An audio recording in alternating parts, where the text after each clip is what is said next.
Bonsoir à tous les amis, supporters sportifs parisiens, parisiennes, Montpellierin, Montpellierais, de supporters...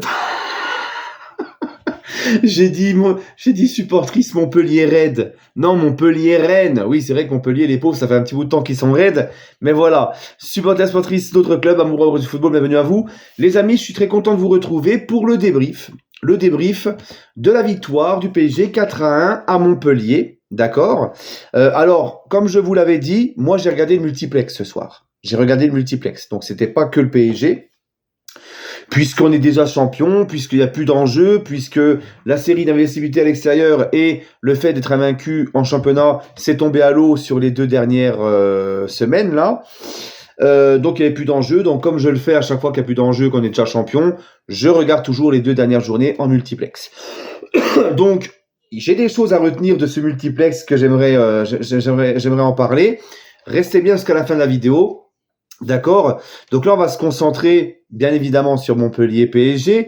Alors déjà, Luis Enrique a fait pas mal tourner. Beaucoup de cadres laissés au repos, qui n'ont pas fait le déplacement. Beaucoup de jeunes titis qu'on a découverts, qui étaient dans le groupe et sur le banc. Et là, Luis Enrique, comme à Strasbourg, il a fait tourner. Ce qui est normal. On vient de dépenser beaucoup d'énergie mentale et physique dans la demi-finale retour de Ligue des Champions. Ok. Donc là, il a mis une équipe bis. Il a donné du temps de jeu à d'autres qui ont besoin.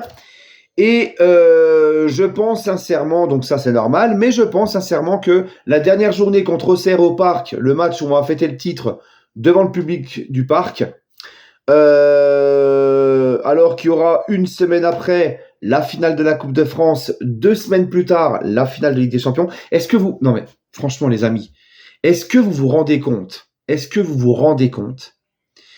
que le Paris Saint-Germain, qui est déjà champion de France, qui a déjà gagné le trophée des champions, a une finale de Coupe de France dans une semaine.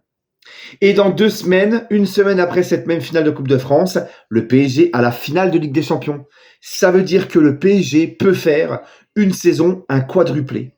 Ils peuvent faire une saison où ils vont tout gagner. Franchement, c'est un délire. Cette saison, c'est extraordinaire.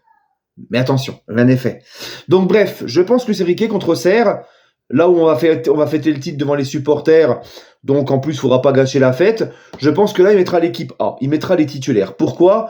Pour éviter qu'ils s'endorment et qu'ils aient du rythme et des automatismes pour la finale de Coupe de France et pour la finale de Ligue des Champions. Mais là ce soir c'est normal qu'il fasse tourner et moi je suis très content de la victoire de nos Parisiens, qui n'ont pas été extraordinaires, surtout les 30 premières minutes apparemment de ce que j'ai entendu, mais on a gagné 4-1.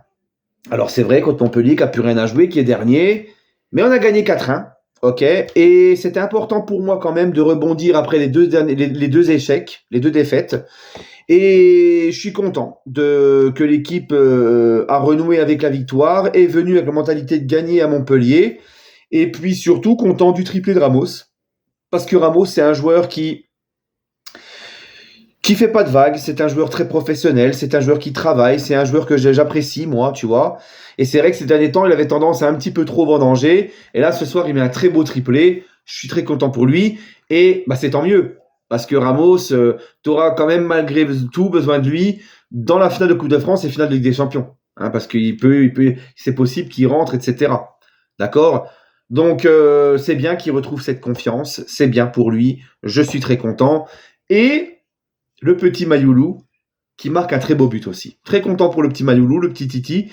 Donc non, cette victoire, ça fait plaisir. Voilà, 4-1, l'équipe a tourné. Les mecs là, cette fois-ci, ont montré des choses intéressantes. Parce que ces derniers temps, les mecs qui, justement, quand Luis Enrique faisait tourner, les joueurs qui étaient là, qui avaient besoin de temps de jeu, ne montraient pas grand-chose. Là, ce soir, ils ont gagné 4-1, une très belle victoire. Et ça fait toujours plaisir, même s'il n'y a pas d'enjeu. Moi, ça me fait toujours plaisir de voir mon PSG gagner. Voilà. Donc, je suis très content du match. En plus, il y a Tenas qui a gaulé aujourd'hui. Donc, lui aussi, parce que c'est un super gardien. Parce que vous savez, Tenas, c'est un mec qui est champion olympique avec l'Espagne. Il a des très grosses qualités, notamment le jeu au pied. On l'a encore vu ce soir. C'est un mec qui est aussi très bon dans ses cages, qui fait des bons arrêts. On l'avait un petit peu découvert déjà l'année dernière. C'est un mec qui aurait pu se barrer cet été, surtout quand Safonov est arrivé, mais il est quand même resté. Et c'est un bon mec dans le vestiaire et tout. Donc je suis très content pour lui. Voilà, le petit Tap qui a enchaîné 2 titularisations de suite. Non, franchement, je suis très content. Voilà. Donc très content du match ce soir. Très bonne gestion encore du Luis Enrique de son effectif. Et puis tout le monde est content. Les mecs ont eu du temps de jeu et ils ont performé et ils ont pris de la confiance. Et c'est très bien parce que les remplaçants sont aussi très importants, les gars. Hein. D'accord ? Voilà. Donc c'est tout ce que j'ai à dire sur le match du PSG. Maintenant, j'aimerais finir sur le multiplex parce que ce qui nous intéressait surtout dans ce multiplex, c'est cette course à la Ligue des Champions, cette course à l'Europe. Alors, au moment où je vous parle, Marseille est en train de faire un partout au Havre. Le Havre a égalisé peu de temps avant que je lance sa vidéo. Ok. Nice a perdu à Rennes. Lille a perdu à Brest. D'accord. Lyon a perdu à Monaco. Lyon reste sur 2 défaites de suite là. Bon après, tu me diras, perdre à Monaco, c'est pas une honte. Monaco aussi, ils sont deuxième actuellement. Mais voilà, Marseille fait un partout au Havre, Nice a perdu à Rennes et Brest a perdu, Lille a perdu à Brest. Donc, je suis désolé, mais Nice normalement doit gagner à Rennes et Nice qui, je crois, non, attendez, je suis complètement paumé. Oui, Rennes n'a plus rien à jouer du tout, donc Nice aurait dû s'imposer puisque Nice, eux, joue sa vie en Ligue des Champions, le podium et tout. Et pareil pour les Lillois à Brest, mais ils ont perdu. Et ça, tu vois, quand je vois ça, je ne peux pas m'empêcher de penser que ces équipes-là, tout au long de la saison, ont montré une grosse irrégularité. Marseille, Lyon, Brest, Nice, même les Monégasques ont gagné. Hein.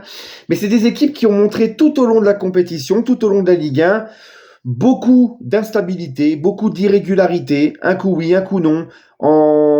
Ils soufflent entre le chaud et le froid. Bref, il n'y a pas de stabilité dans leurs résultats.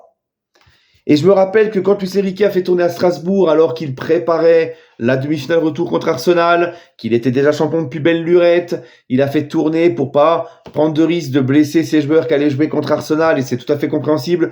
Toutes les équipes sont déjà champions et qu'on des grosses échéances à arriver le font. Il n'y a pas que le PSG qui le fait. Mais qu'est-ce que j'ai pas entendu le week-end dernier quand Luis Enrique a fait tourner à Strasbourg et qu'on a perdu 2-1 à Strasbourg, notamment des Lyonnais. Les Lyonnais, depuis, ils ont perdu leurs 2 matchs. Là. Voilà, ils ont perdu le week-end dernier contre Lens.